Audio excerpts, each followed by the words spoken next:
بسم الله الرحمن الرحيم الحمد لله رب العالمين والصلاة والسلام على أشرف الأنبياء والمرسلين نبينا محمد صلى الله تعالى عليه وعلى آله وصحبه وسلم تسليما كثيرا ما بعد. Mes chers frères et sœurs, salam alaikum wa rahmatullahi wa barakatuh. Toujours un plaisir de vous retrouver à travers le lien de la mosquée de Bonneuil. Mes chers frères et sœurs, aujourd'hui nous allons aborder deux sujets très importants. Nous avons choisi de les aborder parce qu'on voit l'ampleur que ça prend, ces phénomènes, qu'Allah nous en préserve. Tous les jours, aujourd'hui, on reçoit des coups de téléphone à travers le bureau de l'association ou à travers les numéros personnels. Et tous les jours, on entend certains parents, certaines personnes responsables.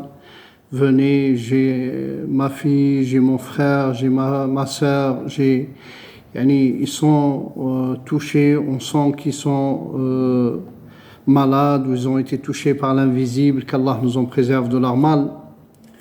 Mes chers frères et sœurs, le fait d'appeler le imam ou le fait d'appeler le frère ou le fait d'aller dans un lieu pour faire la ruqya, c'est une solution temporaire, mes chers frères. C'est une solution temporaire.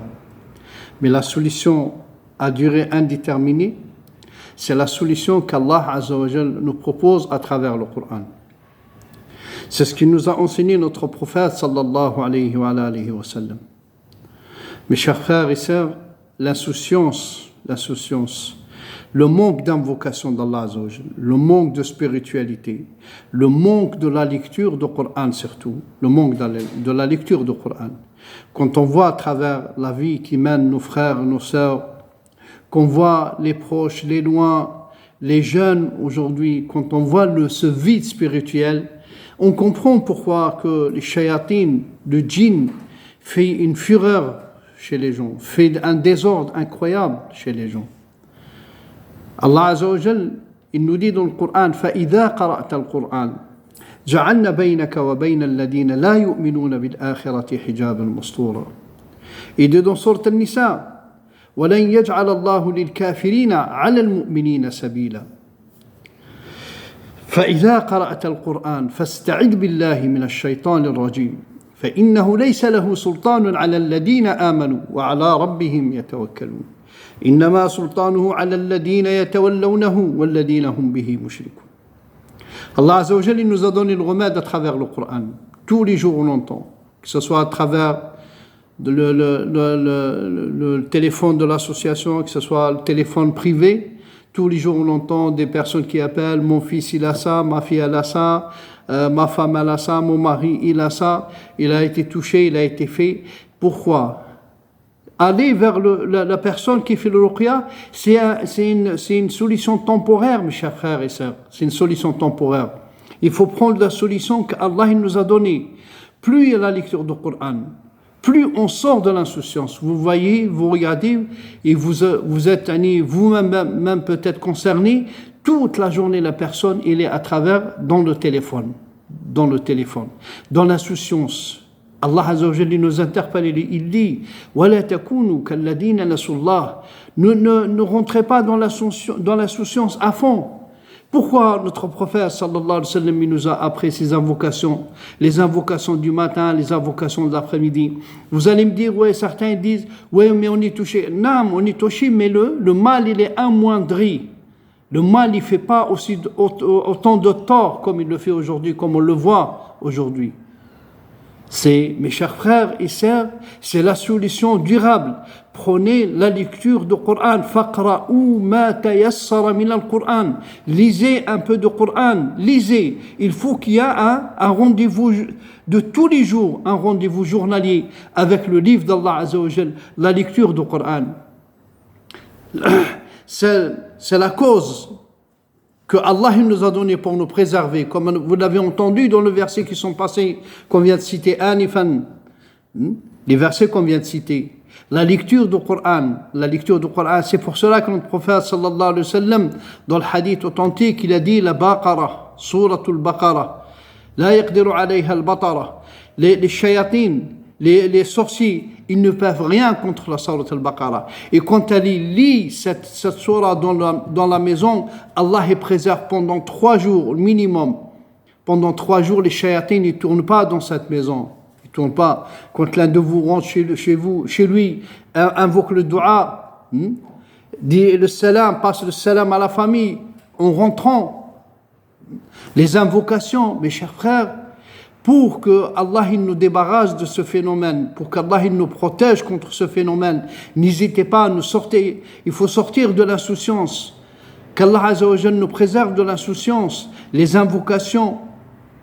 Le prophète sallallahu alayhi wa sallam, il a dit, n'hésitez pas à dire al-baqiyat ou salihat, al-baqiyat, celles qui restent. Jusqu'à ce que le prophète sallallahu alayhi wa sallam, dans un hadith authentique, il a dit, subhanallah, alhamdulillah, la ilaha illallah, Allahu akbar, laha dawiyun kadawiyun nahli hawla al-arsh. Elle a le bourdonnement des abeilles autour du trône d'Allah Azza wa Jal. Subhanallah, alhamdulillah, la ilaha illallah, Allahu akbar. Le prophète sallallahu alayhi wa sallam, dans un hadith authentique, il dit, celui qui a dit la ilaha illallah wahdahu la sharika lah, 100 fois dans la journée, la yaqrubuhu shaitan, le shaitan il ne peut pas s'approcher de lui. Il ne peut pas s'approcher. Allez vers le frère qui fait le ruqya, où souvent il y a des conflits, il m'a pris de l'argent, j'ai pas eu le résultat, j'ai pas eu ça. Faites une protection de vous-même. Et quand vous lisez sur vous-même, c'est une lecture qui est sincère. C'est une lecture avec laquelle Allah Ta'ala il te donne la protection. La protection. Comme ça, on est protégé auprès d'Allah Azza wa Jal. Même s'il arrive, des fois il arrive dans un moment, dans une période d'insouciance, il peut avoir une attaque, il peut avoir... Walakin, n'oubliez pas que ils ne viennent pas, souvent ils ne viennent pas comme ça. Ils ne viennent pas comme ça. Vous savez qu'Allah nous en préserve dans ce monde. On vit surtout à notre époque où les gens ils nous envient beaucoup, qu'Allah nous en préserve. Il y a des gens, par plaisir, ils veulent le mal aux gens. Ils veulent faire du mal aux gens par plaisir. Ils n'ont rien à gagner. Seulement c'est leur plaisir de faire du tort, de voir les familles séparées, divisées, déchirées. Qu'Allah nous en préserve de leur mal, Inch'Allah. Qu'Allah nous en préserve. Mes chers frères et sœurs, comme je vous l'ai dit, il y a quelque temps, juste après Ramadan, j'ai une personne qui m'a contacté, une personne de bienfaisance, une personne vraiment une très honnête personne. Il m'a contacté, il est venu me voir à la mosquée après le Jumu'ah. Il m'a dit, il faut mettre les jeunes au courant. Il faut mettre les parents au courant. Faites très attention. Il y a une subsistance de drogue, qu'Allah nous en préserve, qu'Allah nous en préserve. Qu'Allah nous en préserve. Wallahi, mes chers frères, j'ai eu du doute. Et je me suis retenu longtemps. J'en ai parlé à personne pour vérifier cette information. Est-ce qu'elle vient d'une source sûre? Mais Allah, Azza wa Jal, par sa grâce, il m'a ramené les personnes jusqu'à la mosquée. 2 personnes, 2 jeunes. Un 22 ans et l'autre 24 ans. Ils étaient addicts de cette drogue et aussitôt ils les ont enfermés dans les hôpitaux psychiatriques. Allah nous en préserve. Faites très attention. Parlez-en autour de vous. Faites très attention à vos enfants. Mettez vos enfants à l'abri. Même s'il a 18 ans, 19 ans, 20 ans, prenez-le en charge. Ne le laissez pas. Il suffit d'une, 2 fois. Le père de cette personne, quand il l'a amené à la mosquée, il a dit, je veux que vous lisiez sur mon fils. Je lui ai dit, mon frère, ce n'est pas un problème de sorcellerie, mais c'est un problème psychiatrique. Un problème psychiatrique. Il était un peu fâché, il est parti. Aussitôt le soir, ils sont venus chercher le petit, ils l'ont amené à l'hôpital psychiatrique. Et quand ils se rendaient compte, ils touchaient à cette drogue, qu'Allah nous en préserve, qu'Allah nous en préserve. Et toutes les catégories de drogue, qu'Allah nous en préserve. Toutes les catégories de stupéfiants, elles ont été modifiées avec une certaine chose ou un certain produit, qu'Allah nous en préserve, où l'enfant il devient addict tout de suite il devient addict, qu'Allah préserve nos enfants. Et aussitôt ça joue sur le moral de la personne. Quand le jeune il est venu, il était dans une situation, je vous le dis pour que vous preniez conscience et que vous mettez vos enfants à l'abri, ne laissez pas traîner, et ça tourne, qu'Allah nous en préserve, et ça veut la destruction de certains jeunes, ça détruit certains jeunes, ça les détruit. Regardez, 2 jeunes personnes, deux jeunes personnes. L'autre 22 ans et l'autre 24 ans, ils sont enfermés dans un hôpital psychiatrique, Allah nous en préserve. Faites très attention, mes chers frères et sœurs, qu'Allah tabaraka wa ta'ala nous protège, Inch'Allah protège nos enfants. Et je vous dis salam alaikum wa rahmatullahi wa barakatuh.